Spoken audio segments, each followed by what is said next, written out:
Welcome to Star TV. ముందుగా headlines చూద్దాం. పలు వివాహ వేడుకల్లో పాల్గొన్న మాజీ ఎమ్మెల్యే బీరం హర్షవర్ధన్ రెడ్డి. జహీరాబాద్లో బీజేపీ నాయకుల సంబరాలు. శ్రీశైలం దిగువన గొయ్యి ప్రమాదకరం, పూర్తి చేయండి. ఎమ్మెల్యే కోట ఎమ్మెల్సీ ఆశావాహులు వీరేనా? నేడు మంత్రివర్గ సమావేశం.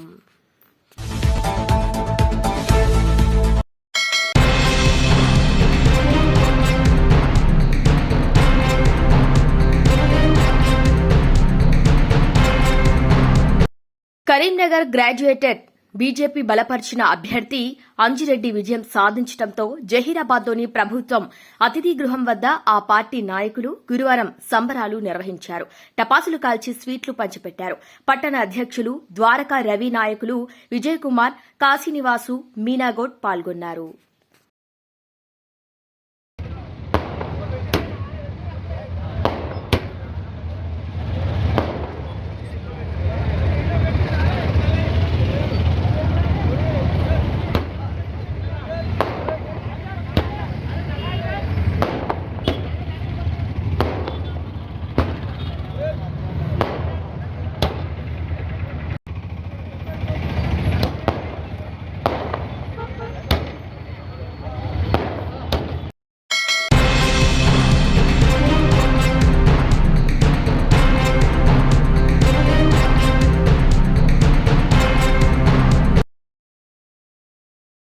ఎమ్మెల్యే కోట ఎమ్మెల్సీ సీటు దక్కించుకునేందుకు పలువురు కాంగ్రెస్ నేతలు తీవ్రంగా పోటీ పడుతున్నారు. దీంతో పలువురు ఆశావాహులు ఢిల్లీలో చక్కర్లు కొడుతున్నారు. సంపత్ కుమార్, కుసుమ కుమార్, విహెచ్ కొనగాల మహేష్, చరణ్ కౌశిక్, శంకర్ నాయక్, విజయాభాయ్, అద్దంకి దయాకర్, ఫహీం కురేషి, ఫిరోజ్ ఖాన్, సామ రామ్మోహన్, విజయశాంతి తదితరులు సీటు ఆశిస్తున్నట్లు సమాచారం.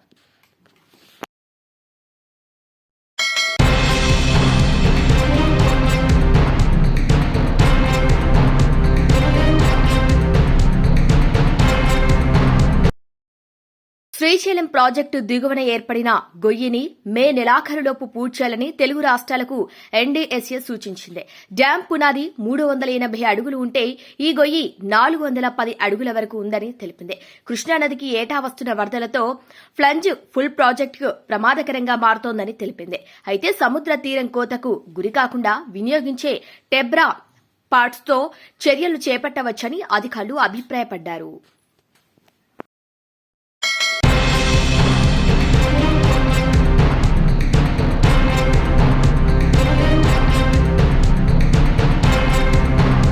కొల్లాపూర్లో పలు వివాహ వేడుకకు హాజరై నూతన వధూవరులను ఆశీర్వదించి దంపతులకు శుభాకాంక్షలు తెలిపారు. నిండు నూరేళ్లు సుఖ సంతోషాలతో ఆయుర ఆరోగ్యాలతో వర్ధిల్లాలని ఆకాంక్షిస్తూ ఆశీర్వదించారు మాజీ ఎమ్మెల్యే బీరం హర్షవర్ధన్ రెడ్డి. ఈ కార్యక్రమంలో బీఆర్ఎస్ పార్టీ నాయకులు తదితరులు పాల్గొన్నారు.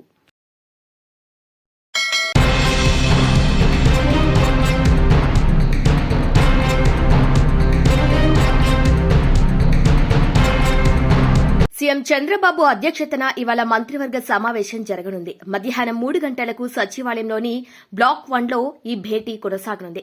అసెంబ్లీలో ప్రవేశపెట్టాల్సిన ముసాయిదా బిల్లులకు కేబినెట్ ఆమోదం పలకనున్నట్లు తెలుస్తోంది. అలాగే పలు కీలక అంశాలపై కూడా చర్చించే అవకాశం ఉన్నట్లు సమాచారం.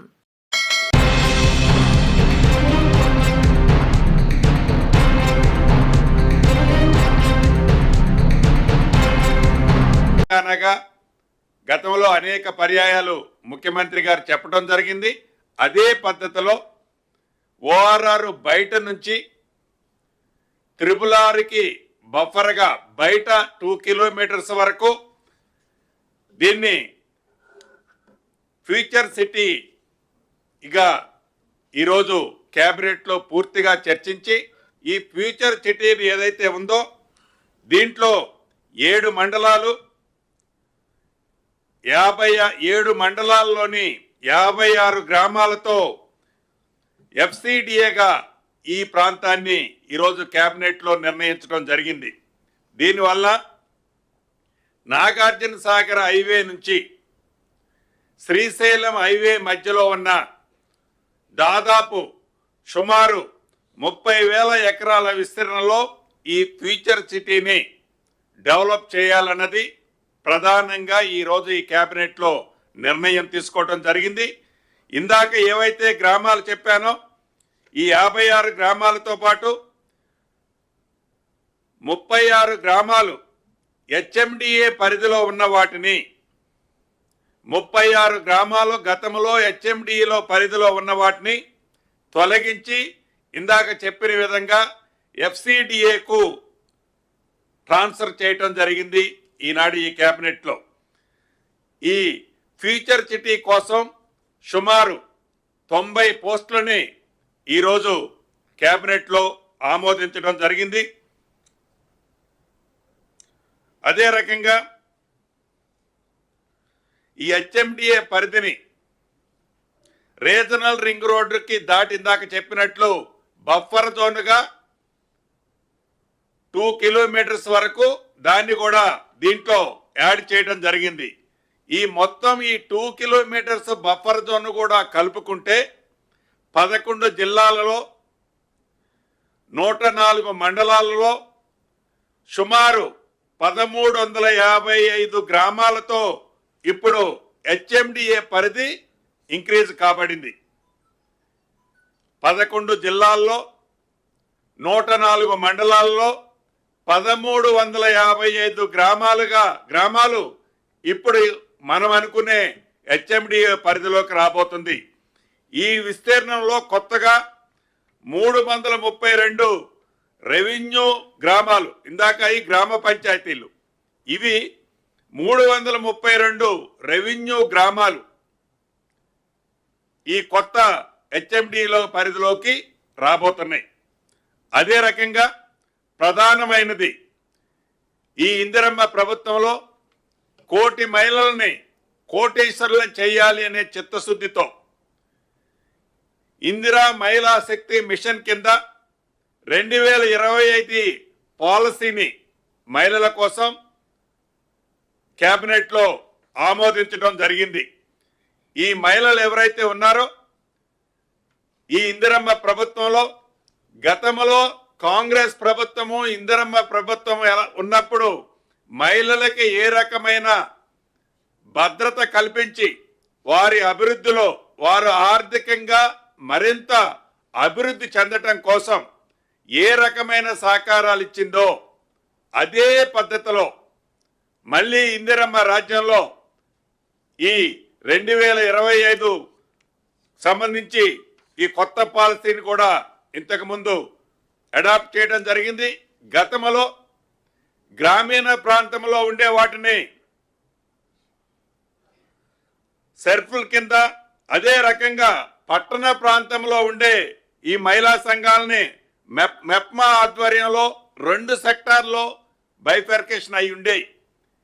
ఈరోజు కేబినెట్ తీసుకున్న నిర్ణయం ప్రకారం ఇకపై రాష్ట్రంలో ఉండే అన్ని మహిళా సంఘాలు ఒకే అంబరిల్లా కింద, ఒకే గొడుగు కింద ఉండాలని కేబినెట్ నిర్ణయం తీసుకోవడం జరిగింది. వీటితో పాటు ఇంకొక ఇంపార్టెంట్ అయిన విషయం, ఇందిరా మహిళా శక్తి సంఘాల్లో గతంలో 60 సంవత్సరాలకే రిటైర్మెంట్ ఉండేది. దాన్ని 60 సంవత్సరాలు దాటిన వాళ్ళు అనేక గ్రామాల్లో అనేక పట్టణాల్లో ఇబ్బంది పడుతున్నది గమనించి ఈ ప్రభుత్వం 65 సంవత్సరాలకి దాన్ని పొడిగించడం జరిగింది. 60 సంవత్సరాలు ఇంతకుముందు నెంబర్లుగా ఉండే దాన్ని ఈ ప్రభుత్వం ఈరోజు కేబినెట్లో 65 సంవత్సరాలకి పెంచడం జరిగింది. అదే రకంగా గతంలో 18 ఏళ్ళు వయసు వచ్చిన తర్వాతనే సభ్యులుగా ఉండేవాళ్ళు, ఇప్పుడు దాన్ని 15 ఏళ్లకి కుదించడం జరిగింది. అంటే 15 సంవత్సరాల నుంచి 65 సంవత్సరాల వరకు ఈ మహిళా సంఘంలో నా ఆడబిడ్డలు మన ఇందిరమ్మ ప్రభుత్వంలో అది పట్టణాలలో కానీ గ్రామాలలో కానీ సభ్యులుగా ఉండవచ్చు అనేది ఈనాడు కేబినెట్ నిర్ణయం తీసుకోవడం జరిగింది. అదే రకంగా తిరుపతిలో ఏదైతే టీటీటీ బోర్డు ఉంటుందో అదే పద్ధతిలో యాదగిరిగుట్ట లక్ష్మీనరసింహస్వామి ఆలయం బోర్డును కూడా ఏర్పాటు చేయాలని ఈరోజు కేబినెట్ నిర్ణయం తీసుకోవటం జరిగింది. ఇందులో అందరికీ వీలుగా Telangana charitable and Hindu religion institutions and ఏర్పాటు చేయాలని కూడా ఈరోజు కేబినెట్ నిర్ణయం తీసుకోవటం జరిగింది. నా శాఖకు సంబంధించి మన ఇందిరమ్మ ప్రభుత్వం వచ్చిన తర్వాత ఏవైతే రెవెన్యూ గ్రామాలకి 10,954 రెవెన్యూ గ్రామాలు ఏవైతే ఉన్నాయో ఈ రెవెన్యూ గ్రామాలకి నాదులు అనేవాళ్ళు ఎవరూ లేని కారణంగా గడిచిన 10 సంవత్సరాలలో ప్రజలు ఎంత ఇబ్బంది పడ్డారో మనకు తెలియంది కాదు. అనేక పర్యాయాలు గౌరవ ముఖ్యమంత్రి గారు సహచర మంత్రులు నేను చెప్పాం. అన్న మాట ప్రకారం ఈ 10,954 రెవెన్యూ గ్రామాలకు రెవెన్యూ అధికారుల్ని నియమించాలని కేబినెట్ లో నిర్ణయం తీసుకోవటం జరిగింది. ఏదైతే గతంలో విఆర్ఏ విఆర్ఓ వ్యవస్థని పూర్తిగా ఆనాటి ప్రభుత్వం డిమాలిష్ చేసిందో దాంట్లో యోగ్యులైన వారందరినీ దీంట్లో తీసుకోవాలని కూడా కేబినెట్ లో నిర్ణయం తీసుకోవడం జరిగింది. అదే రకంగా గంధమల్ల రిజర్వాయర్ కెపాసిటీని అక్కడ R&R కి అంటే అనేక గ్రామాల మునుగుతున్న కారణంగా దాన్ని 4.28 టీఎంసీల నుంచి 1.41 టీఎంసీకి రెడ్యూస్ చేయాలని దాన్ని కేబినెట్ ఆమోదించడం జరిగింది. అదే రకంగా పెద్ద గోల్కొండ సమీపంలో ఈఎస్ఐ హాస్పిటల్కి అంటే ఈఎస్ఐ హాస్పిటల్ నిర్మించడం కోసం 5 ఎకరాల 15 కుంటలను కూడా కేంద్ర ప్రభుత్వం ఈఎస్ఐ హాస్పిటల్ కోసం క్లియర్ చేయడం జరిగింది ఈరోజు కేబినెట్ లో. అదే రకంగా 2024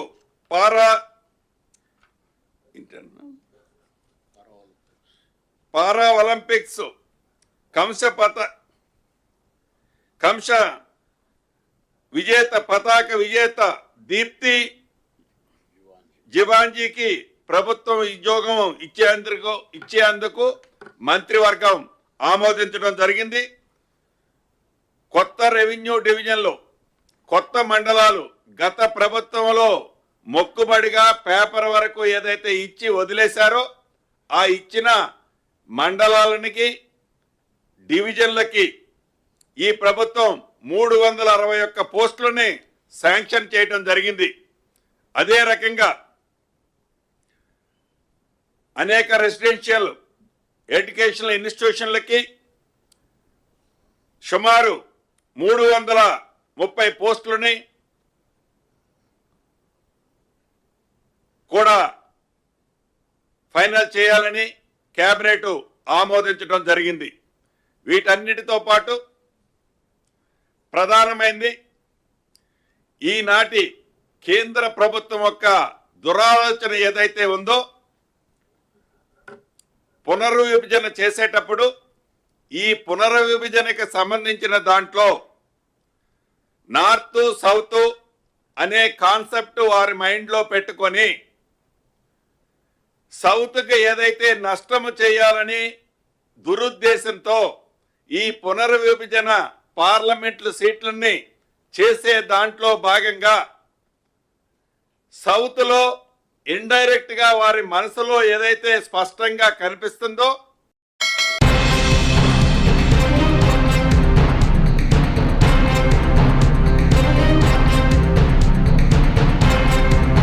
బులెటిన్ హెడ్లైన్స్ మరొకసారి. పలు వివాహ వేడుకల్లో పాల్గొన్న మాజీ ఎమ్మెల్యే బీరం హర్షవర్ధన్ రెడ్డి. జహీరాబాద్ లో బీజేపీ నాయకుల సంబరాలు. శ్రీశైలం దిగువన గొయ్యి ప్రమాదకరం, పూర్తి చేయండి. ఎమ్మెల్యే కోట ఎమ్మెల్సీ ఆశావాహులు వీరేనా? నేడు మంత్రివర్గ సమావేశం. ఇవి వాళ్ళ bulletin updates. Keep watching Shravya TV.